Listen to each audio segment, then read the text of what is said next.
We're in New York City and we're heading to the Statue of Liberty and to Ellis Island, which was the passageway for a lot of immigrants from Europe. We're going to take you over there real quick, then I'm going to take you back and we're going to meet one immigrant and especially his beautiful old saloon on this episode of the Attitude Adjustment Hour.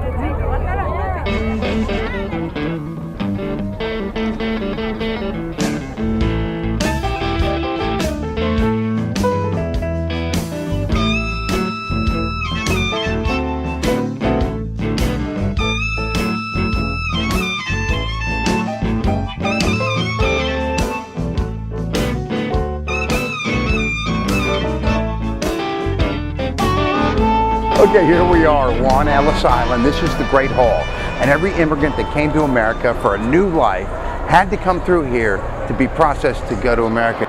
People from Europe, you had your Italians, your Greeks, your Slavs, your Eastern Europeans. It's an amazing process they had to go through just to become part of America. Now, I'm going to take you to a pub in the Lower East Side. An Irish immigrant named John McSorley opened this place and it's still open. It's got such great old school flavor. I love this place. Let's go check it out.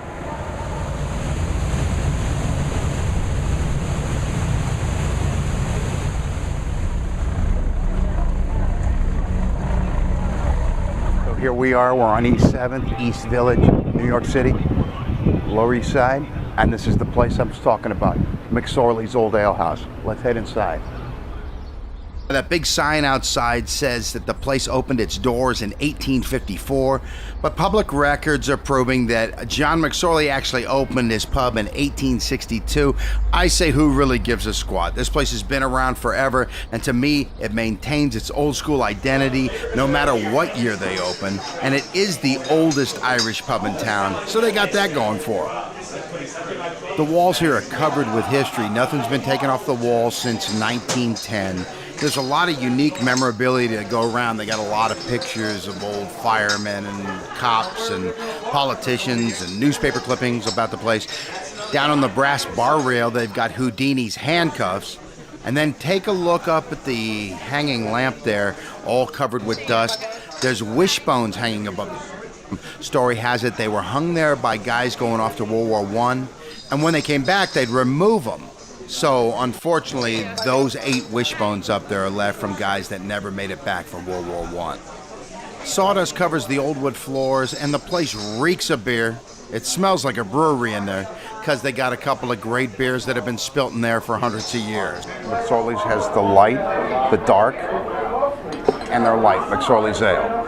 And one of the things people say is, you can't tell the difference between the two in a blind taste test. I'm going to do the blind taste test right now. We have my assistant here, Mr. Kevin Cruz, official assistant, full-time dick. Yeah, that's all right. But anyhow, okay, so here we go. So, you're going to give me one. Go ahead and show it to the camera if you would. This is almost like a magic ad. Where am I? Okay, here we go.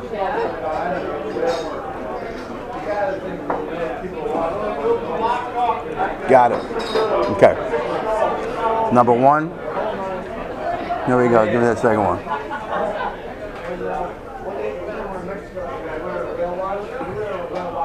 Number 1 was the dark. Number 2 was the light. You're right. Okay, so people are full of shit is what it is. Of course you can tell the difference. Yeah, this one has a little hoppier flavor, almost that, a little bit of that Guinness stout. This is a lighter, nice, refreshing. Dude, well, are you not going to drink with me? Is that what it is? Skull, brother. It's a McSorley's.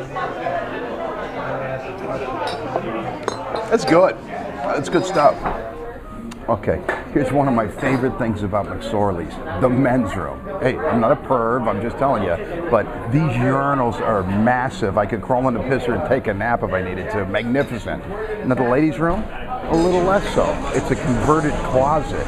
Now realize McSorley's was one of the last of the men-only pubs. And they only welcomed women after legally being forced to do so. Back in 1970, the National Organization of Women sued them, and McSorley's got dragged into the modern era, kicking and screaming. So the women's room, it's an afterthought at best. Okay, they've had several mottos here at McSorley's over the years and years, but one of them is be good or be gone. And I can tell you from firsthand experience that they mean it. We were here drinking some of these little guys, and they have a punch. I mean, it's a little tiny, just little pint mugs. Actually drinking for quite a few hours, decided to go to a place down the block, then another. Hey, let's pop back into McSorley's for one more. Now, this is hours after we left McSorley's. We walk in. The bartender says, "You've had enough. Leave the premises." I'm indignant. What, you're throwing me out of this place? There's an old man actually passed out over near the Potbelly stove. So I'm on my way out, just absolutely fried.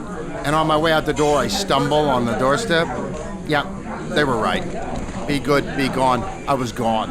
86th from McSorley's Old Ale House. Okay, so bottom line, sitting right behind us, we're in this corner. It was great. Last time we were here, me and Cheryl sitting here with the big old cat. He might have passed away. It's been a couple of years. Who knows? But bottom line, he wanders around. Great place. Sawdust on the floors.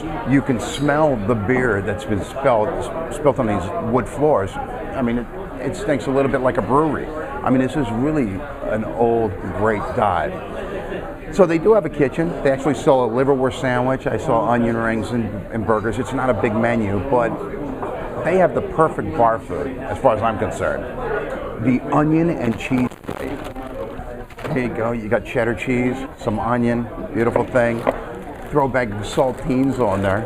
But an old friend, John Coulter, told me, come on down. Hey, when you go down there, what you got to do is you take some crackers, take some cheese, and then you get a little bit of the mustard and put it on there and give it to your friend. And he's laughing like evil. What's that about? Well, it is evil because this mustard that they make right in house, all it is Coleman's dry mustard and McSorley's ale. And this is the hottest shit ever. Let me go ahead and put some on there. I'll slather it.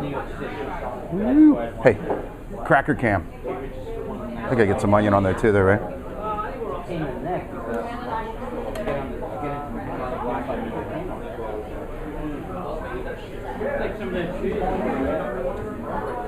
It's so good. But the mustard is starting to blow out. It's got that wasabi effect. It's starting to blow up through sinuses, just to clear your sinuses right here.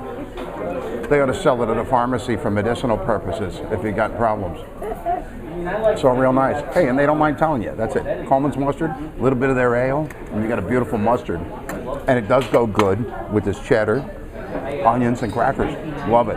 This is the perfect bar snack for beer. I said it. I said it. I said it out loud. Come on down to John McSorley's Old Ale House. You're going to love it. It's really a piece of history here in New York. I mean, you're going to love what's on the walls. You're going to love what's in these beer tags. Hey, there ain't much in there, but what there is really, really good. Heads up to the mustard. Here's to McSorley's. Oh, yeah. It needs mustard. You can catch all episodes of the Attitude Adjustment Hour at AAHour.com. The MP3 audio is also available on iTunes and on your iPhone.